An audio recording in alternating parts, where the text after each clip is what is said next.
When you found it, please say amen. Amen. And it reads, Saul's son Jonathan had a son named Mephibosheth, who was crippled as a child. Yeah. He was 5 years old when Saul and Jonathan were killed at the Battle of Jezreel. When news of the battle reached the capital, the child's nurse grabbed him and fled, but she fell and dropped him. Come on. As she was running, and he became crippled as a result. But she fell and dropped him as she was running, and he became crippled as a result. I don't know if anybody has ever tried to carry you and they fell and dropped you. I don't know if you've ever tried to lift anything up and it was too heavy for you to carry. I don't know if you've ever failed while carrying something. I don't know if you've ever been in that place, but as a subject for today, let's just use too heavy to be carried by man's hand. All right. I used to work.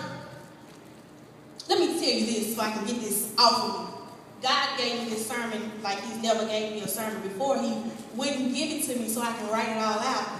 It's kind of got me nervous. He only gave me one page. So I'm kind of nervous. But I'm going to be obedient to the Holy Spirit. I used to work for Winn-Dixie, and I worked for Winn-Dixie for over 9 years. And while working for Winn-Dixie, my mom used to call on plenty of days and say, bring this home. But she would have a list literally every day.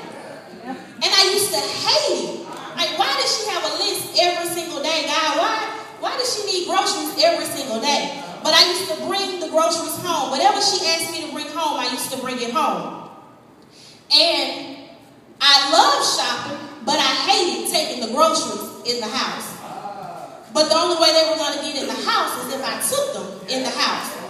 So since I hated taking groceries in the house, I would take all the bags in one trip into the house, so I wouldn't have to make several trips back and forth. Some of you all may live in apartments, so you can relate to this. Or some of you all just may be lazy, and you can relate to this. I'm just going to get all the stuff at one time and take it into the house. But sometimes we take all the stuff at one time, and we end up dropping something.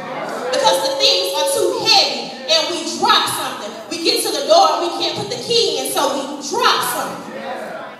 Well, when we drop the things, something could end up breaking. If we have eggs, we have canned goods, we can end up getting the cans, whatever the case may be, we could damage something. Well, on one occasion, I brought some eggs in, and I had some other stuff, and I ended up dropping the eggs. I had a carton full of eggs, 18 eggs. But when I got in the house, my mom, she was fussing about these eggs, but when she opened up the carton and the eggs, some of the eggs were broken, but not